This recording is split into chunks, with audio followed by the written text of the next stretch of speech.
Like many others, growing up, I eventually was introduced to Sailor Moon, a magical girl series that would introduce me into the world of magical girls. Now, Sailor Moon was not my favorite magical girl out there. I was more into things like Cardcaptor Sakura, Shugo Chara, and yes, eventually Tokyo Mew Mew. So for sure, when I heard that Tokyo Mew Mew was going to get a new adaptation as Tokyo Mew Mew New, I was extremely excited. In an age where we're getting a lot of remakes of old classics, removing a lot of the filler out, the idea of Tokyo Mew Mew getting a sort of Sailor Moon Crystal treatment was definitely exciting for me. But while removing all the filler out of it and trying to increase the pacing of it, getting it a little bit more true to the original manga, was it enough to make this series worth watching? That's what I'm going to get into with my review of the series, a summer 2022 anime title, so let's jump right into it. Tokyo Mew Mew New opens up with Ichigo, who's starting a new year at school. And being around that age, yes, love is in the air. Everybody around her is finding love, so obviously, Ichigo is a little bit interested in the idea of finding that special somebody. And wouldn't you know it, the one that catches her eyes is the very popular Aoyama, a member of the Kendo Club and having a lot of girls seeking his heart. Ichigo is immediately floored by his charm, similar to everybody else. But thankfully, Ichigo has people behind her back.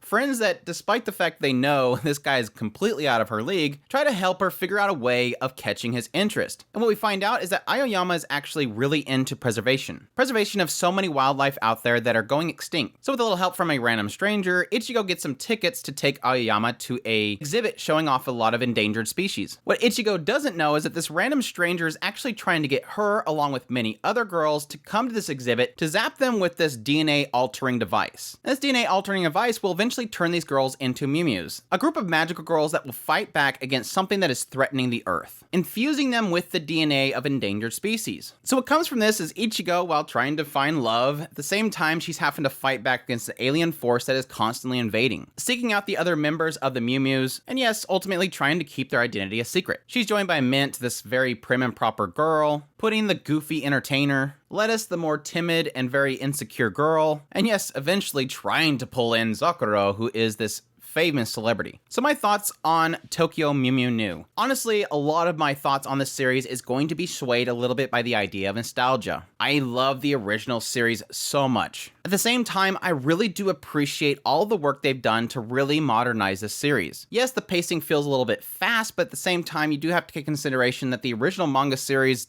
was very fast as well. So it almost really tries to keep very true to the original manga while at the same time trying to give a little bit of filler in there to make it feel less quick. But again, similar to Sailor Moon Crystal, obviously I really do appreciate the idea of pulling a lot of that fat out of this series. The original manga was only 33 chapters and it was adapted into a 52 episode series the first time. So there was a lot of filler. In this case, they're really keeping true to it, only going through about 17 chapters in this first season. And yes, thankfully, we do have a second season announced already, so that will easily cover the remaining chapters. Though keep in mind, despite the fact that they're keeping pretty true to the original manga, they are moving some things around in ways that I think are actually good. Yes, Mint was somebody that Ichigo had to go recruit, whereas in this, Mint starts out as a part of the organization before Ichigo even joins. What this kind of allowed was that later on, when we do get Mint's struggles that she's facing with her first introduction to Sakura, we sort of get her introduction chapter as well as her development chapter at the same time, and I think it worked out really well. Additionally, Lettuce's story was really well done this time around. I really did feel for Lettuce in the fact that she was bullied and she had a lack of confidence in herself. So it's kind of a give and take, whereas I feel some characters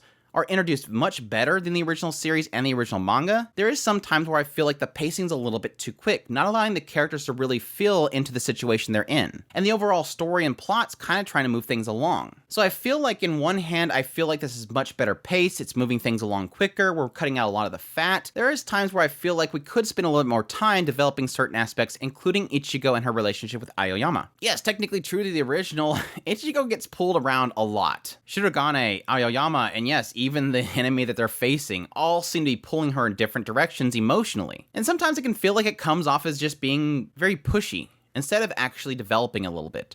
There's certain areas where, yes, the original one can be developed a little bit more, and giving them a new adaptation of the series, they could easily improve things a lot, and I feel like they just kind of kept a little bit too hands off with that stuff. And although I say that, I do acknowledge the idea that this is technically not for me. This is still technically a children's show. And yes, more evident now than ever before because we have a lot of costume changes, and a lot of the animation has been changed from being a little bit more edgy and more appealing to a more adult audience and more, yes, let's say very reserved. A prime example is Lettuce's outfit, changing from the more one-piece look of it to having a full-on skirt. Make no mistake, a lot of the older shows, despite being for a younger audience, did add certain elements to their shows in order to appeal to a more broader audience. Getting a little risky with the characters, so to speak. So I will admit that there's a little bit of a letdown there. Taking out a lot of the more risque stuff that makes you raise an eyebrow for comedic reasons, and making it a lot more reserved and very censored, so to speak. Prime example is the idea that at some point they decide to infiltrate the studio where Sakura is at, and they all dress up in bunny outfits, and it's hilarious, but at the same time, they try to be a little more reserved about it. But again, I do recognize the idea that this is probably more for a younger demographic, and that's not necessary. It's just a little bit of a letdown, despite the fact they still keep certain scenes in, such as the certain scene where Shirogane is showing Ichigo where her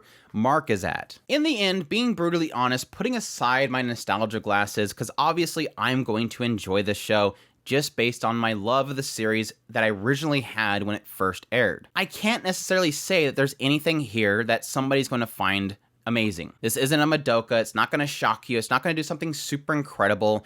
It's sort of your standard fair magical girl with some really solid characters. And for that reason, I really do enjoy it. It's sort of simple love, keeping your identity secret, friendships banding together to fight the bad guy, all with a message of about preservation mixed in there. Now don't get me wrong, it's not as if they're trying to shove this world preservation stuff down your throat. It is obviously a theme there. Again, they're infused with endangered species DNA. You have this alien force that's coming in that's obviously has their own desires, and the stuff that happens with their original planet is sort of a story beat that they're obviously going for. And at this point, I'm still curious to see how they handle the relationship between Ichigo and Aoyama, because obviously, yes, most stories have the sort of struggles with relationship, but I think that they kind of do something a little bit more unique with Ichigo and him that was a little bit different than, say, Sailor Moon and other magical girls. Animation-wise, it was really solid. I think they did a really good job here. There was some characters when they were first introduced, it didn't seem like they put much effort into their animation for their attacks, but it seems like something that they over time corrected. And thank goodness we didn't go the route of Sailor Moon Crystal where we had CGI transformations.